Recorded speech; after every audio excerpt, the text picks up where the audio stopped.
Hello everybody, good evening. We are live here. I hope we're live. Somebody could just give me a heads up just to let me know that they are able to hear me okay. We'll wait a second and then we will begin very, very shortly. Somebody could just give me a quick thumbs up to let me know they can hear everything. Everything is good, we can then get started. Okay, great. Okay, so let's give everybody a few seconds just to join and then we'll get started with tonight's topic. Okay, so here we go. So welcome everybody to this evening's topic. Tonight we're going to be talking about facing uncertainty with resilience. It is a scary time. A lot of people are feeling overwhelmed, anxious, exhausted, alone, sad, and a whole host of other emotions.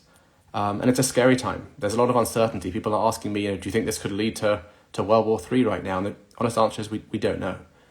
There is a tremendous amount of uncertainty about what the future holds.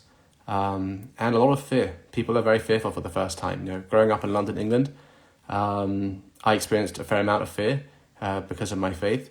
And coming to America, I never experienced it like I have now. So there is a lot of uncertainty, a lot of fear going on. And the question is, what can we do about it? So I want to talk a little bit about uncertainty. The first thing we want to do with any emotion is to normalize and to validate. It's normal to feel fear right now, to feel sadness, to feel grief, to feel overwhelmed, to feel depressed. There is a lot that is not in our control right now.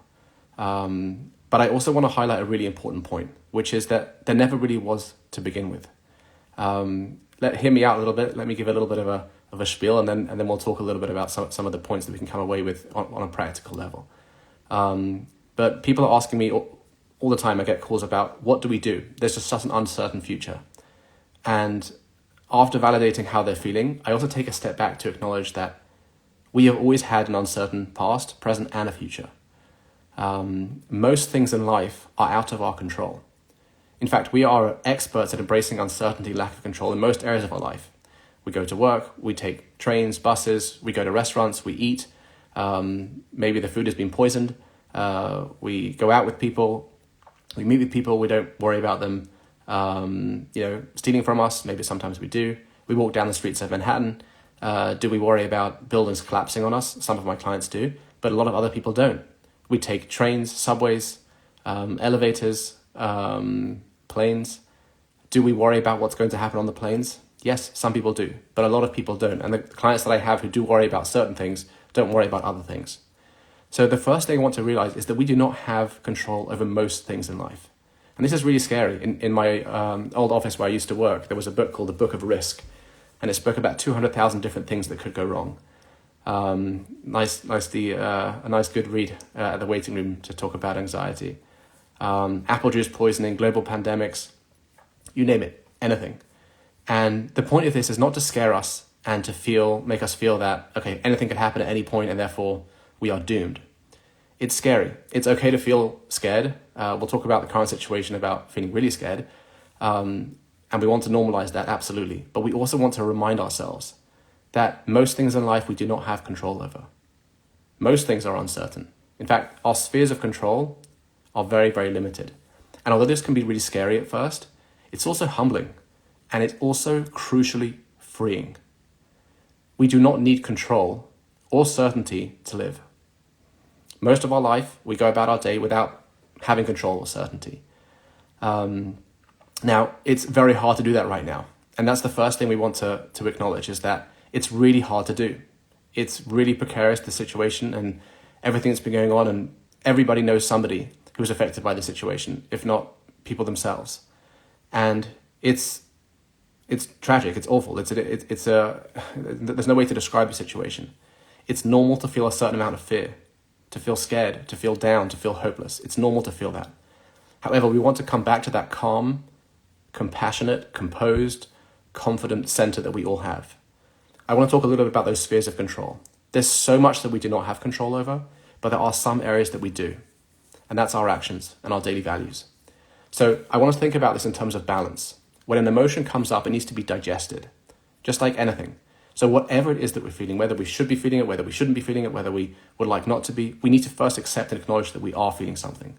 So when people are feeling paralyzed by fear, take a moment to acknowledge that fear. Notice what it looks like. There's an acronym from ACT therapy called ACE. This is a mindfulness skill that I recommend to all my clients and something that we practice daily, if not multiple times a day. And I'll walk you through the acronym right now. Whenever we feel an emotion, even if we're just pondering and wandering around during the day, take a step back. ACE, A stands for acknowledge.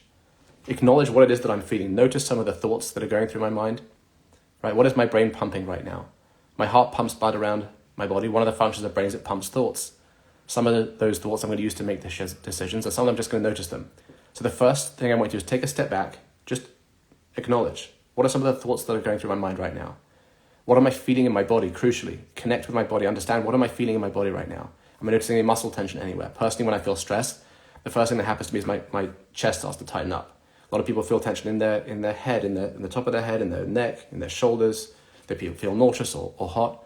So the first thing we want to do is take a step back and acknowledge what I'm feeling. Then C, we want to connect with our body. Do something that connects us with our body. That can be as little as rubbing your hands together. My personal favorite is just to do a nice long stretch. Something that you lean back, connect with your body. You could do a few jumping jacks if you like, but something just very brief that connects you with your body.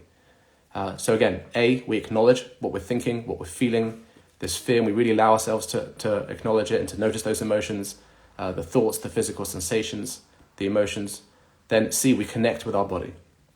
Do something that, that connects us. We stomp our feet on the ground, we rub our hands together, we do a stretch. And then E, we engage in the world, in some kind of an activity. And the engaging could be just noticing something with our five senses. Taking a drink, notice how it feels. Swirl it around. Connect with something. Engage in something in the world. Notice some sounds. Take a moment to notice what sounds are going on around you. So when everything feels shaky and overwhelmed, take a step back. A, acknowledge. C, connect with my body. Some kind of a stretch, some kind of a connection with the body. E, engage in something. Now, this, like any mindfulness skill, takes practice. Practice it daily. Take a moment, 30 seconds, 90 seconds. When I'm feeling overwhelmed, or even if I'm not, just notice, I'm feeling a little bit more relaxed right now. And there's a lot of research showing that, when we're feeling down and depressed, we're in the past. And when we're anxious and worried, our mind is in the future. And bringing ourselves back to the present is really important. And these kind of mindfulness skills can be really helpful for that. So again, we're feeling overwhelmed with this uncertainty, lack of control. Let's remind ourselves we never had control to begin with. Most things in life are completely uncertain. We only have a very small area where we can focus on. And that's the part that I want to discuss tonight, which is our actions and our values and focusing on what's important to us. Last week, I spoke to a number of wives of soldiers whose husbands are stationed, and some are actually going in and engaged in battle right now. And I spoke about these same kind of messages, normalizing how we're feeling, this feeling of overwhelm, this uncertainty. Somebody said to me, I'm just worrying about things all the time. I can't stop worrying. I told her to actually schedule worry time. Every day, once a day at least, actually once a day specifically, 10 to 15 minutes where I really allow myself to feel that fear and to write out, speak out, discuss, engage in the fear that I'm worrying about. And the goal here is not that to make it come true, because you don't have that power. The goal is to have a space to allow it to talk. It's part of the acknowledgement of emotions. And then we spoke about the values piece, the spheres of control, things that are in my control. I'm sure that most people here tonight have experienced the tremendous coming together and just unity and connection that we've had. I think it's been unparalleled over the last couple of weeks. And it's scary. But what can we do? We can focus, like I said, on our actions, on our value-driven actions, on what's important to us. What kind of person do I want to be? If faith and spirituality is important to me and I feel it's a connection, great. Let's engage with other people. Let's pray. Let's be the kind of person that I want to be. A client said to me they had a vacation plan with their wife and they felt terrible for taking it. How can I go away for 2 days while there's tragedies going on in the world and there's just so many people who are paralyzed? And instead they said, I think I'm just going to sit for 2 days and just watch the news and do whatever I can. And I asked him, how's that going to make you feel? He said, it's going to make it worse. The goal here is not to fall apart. Now, it's normal if we have moments that we do fall apart. That's totally okay. It's normal to feel scared, to feel overwhelmed, and have moments like that.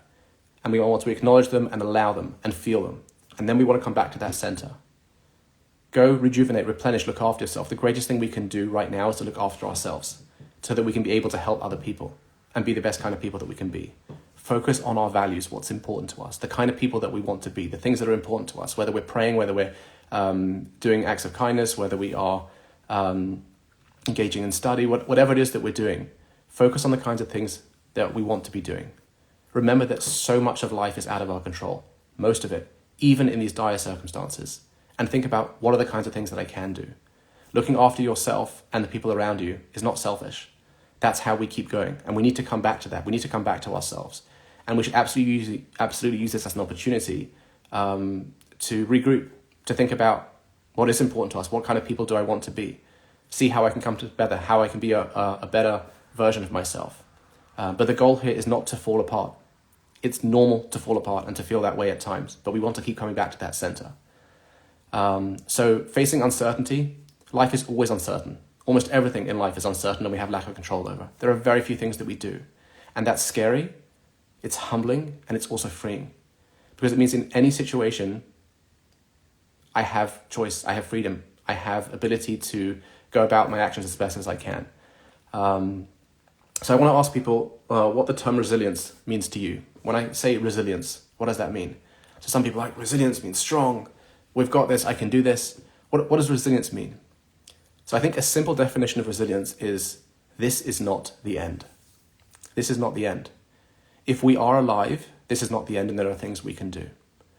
So we can feel temporarily overwhelmed, anxious, feel like our world is falling apart, there's nothing we can do about it, and that's, again, totally normal. But if we're alive, this is not the end. Resilience means there are things I can do. I can be optimistic and hopeful, even in dire circumstances.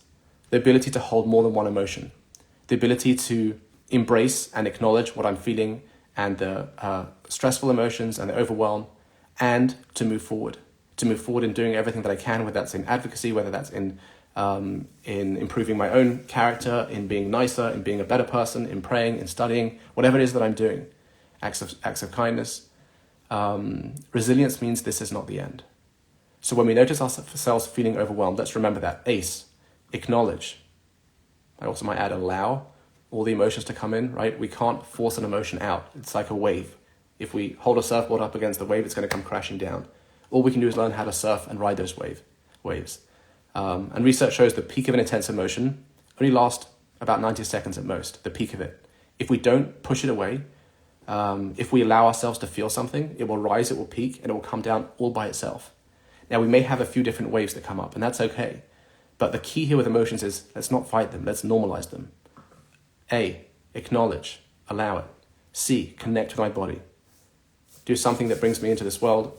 Stretch, notice the sounds, taste, smell, whatever it is I'm doing, engage in something that I am doing. Engage in the world. Allow, connect with the body, engage in the world. So, just to kind of summarize over here, there is a lot to talk about. It is normal right now to feel scared, to feel overwhelmed, to feel hopeless, to feel sad, and to fall apart at times, and that's okay. And we can come back to our center, our calm, our confident, our resilient center, our compassionate, our kind center that we all have. Let's remember that spheres of control, we don't have much control. We don't have almost any control over most things in life. All we have is those little areas and actions and behaviors that are within our control. And let's remember to focus on our values, the kind of people that we want to be. Taking care of ourselves is taking care of others and taking care of other people. Sleep, exercise, nutrition, these are all crucial things. Now, we can't do everything at once. Savoring small, pleasant events. And when the guilt comes up and says, how can I focus on these things when people are suffering? Let's remind ourselves, where's that coming from? Is that coming from a heavy hammer of guilt or a friendly flag that wants to remind us of our values? And when we take care of ourselves, we're better able to take care of other people too. So uncertainty is all around. Lack of control, yes. We have no idea what the future holds, but we never did, and we don't also in the future. It's scary, it's overwhelming, it's humbling, and it's also freeing. And let's remember that what resilience means. Resilience is all about, this is not the end. As long as I'm alive, there are things I can do. And let's remember to tap into my values, focus on what's really important to me and the kind of person that I want to be. Let's remember that just because I felt a certain way an hour ago, 10 minutes ago, doesn't mean I'm not going to feel differently now. Movement is also really important. Emotion and motion are connected. When we move, we feel different. If you're feeling overwhelmed and you're ruminating and you're worrying about everything that's going on, get up and move. Whether that's doing some jumping jacks or a stretch or going for a walk or calling a friend or doing something that gets you up and moving. Let's just keep engaging in life. Okay, I do want to give people opportunity to ask some questions and see if there are any questions that we can address tonight. Let me just see if anybody on the community has asked anything. Something I did want to mention. Somebody asked me about what happens if I'm so overwhelmed and I just can't regulate my emotions. So like I said, research shows that if you do absolutely nothing and you allow the emotion to be there and you are mindful of it, you stay present, it will rise, it will peak, it will come down all by itself. But sometimes people are so overwhelmed that they need something that can kind of turn the volume down a little bit quite quickly. Now we have two systems in our nervous system. We have the sympathetic nervous system, which is the accelerator, the gas that makes our emotions heightened, strong, aroused. And then we have the parasympathetic nervous system, which is the brake. So sometimes anxiety and emotions are not an on-off switch, but they can be like a volume button. There are things we can do to activate that parasympathetic nervous system, the brake, to kind of calm things down a little bit. One of those things is exercise, and brief, intense exercise can be really helpful. Like I said, it's some jumping jacks, whatever that is.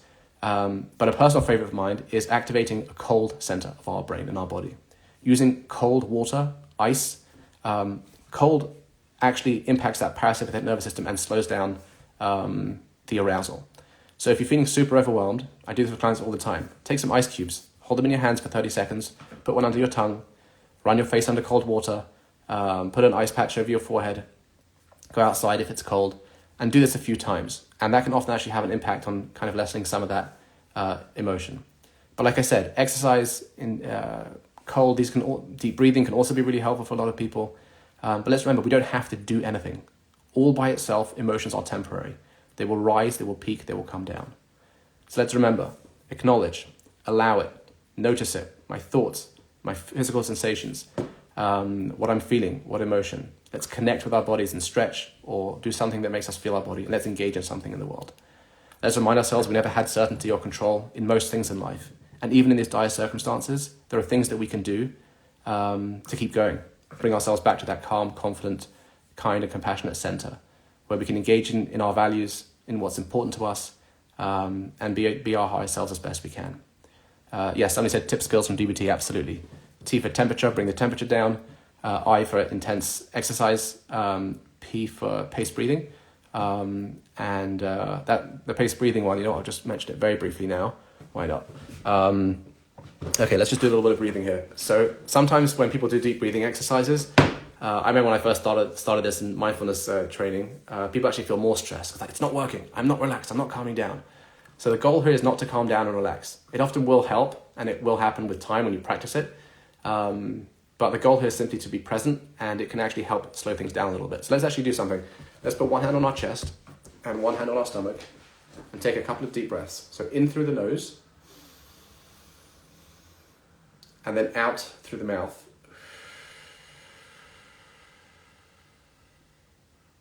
Now the pace here doesn't matter. I just want the out breath to be longer. So in through the nose and then out through the mouth.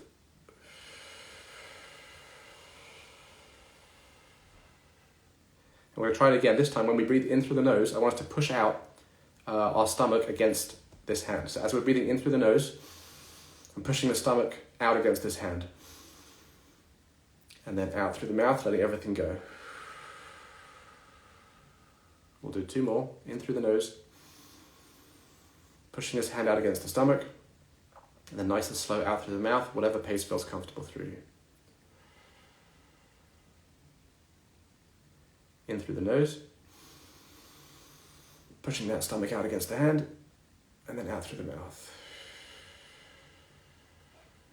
I usually do it a little bit slower when I'm not on Instagram live. And the last P is prepared muscle relaxation. And that's to purposely tense up the muscles in our body that are feeling stressed. I tell people, just as a short example, just clench your fist. Clench your fist as hard as you can for 15 seconds on the breathe in. and then let everything go and relax on the breathe out. Okay, there's a lot more to discuss over here when it comes to DBT skills. But again, these are all skills that we can use to help us regulate. But let's remember, we don't need them. They're helpful and beneficial and great to practice. But without doing anything, our body will come back to equilibrium. ACE is very helpful. The acknowledge, the connect with our body, the engage in the world. Let's ride the waves of our emotions. Let's acknowledge our vulnerability and our lack of control and uncertainty about the future. Let's remind ourselves we never had that to begin with. And let's focus on our spheres of control, the things we can do, the kinds of people that we can be, the values that are important to us. Let's remember that resilience means that this is not the end. And while we're alive, there are always things that we can do. And our behaviors and actions to take care of ourselves and other people will determine that. Okay. Any other questions from people before we wrap up for today? Somebody asked, is resilience now any different than it is at previous times? It can be harder. It can definitely be more challenging, but it's no different. It's the same concepts.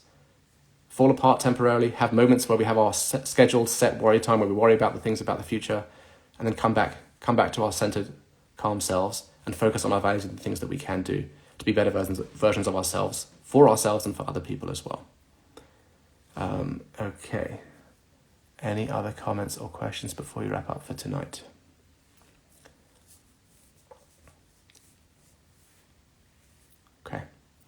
Okay, so wishing everybody strength and courage in these crazy, challenging times.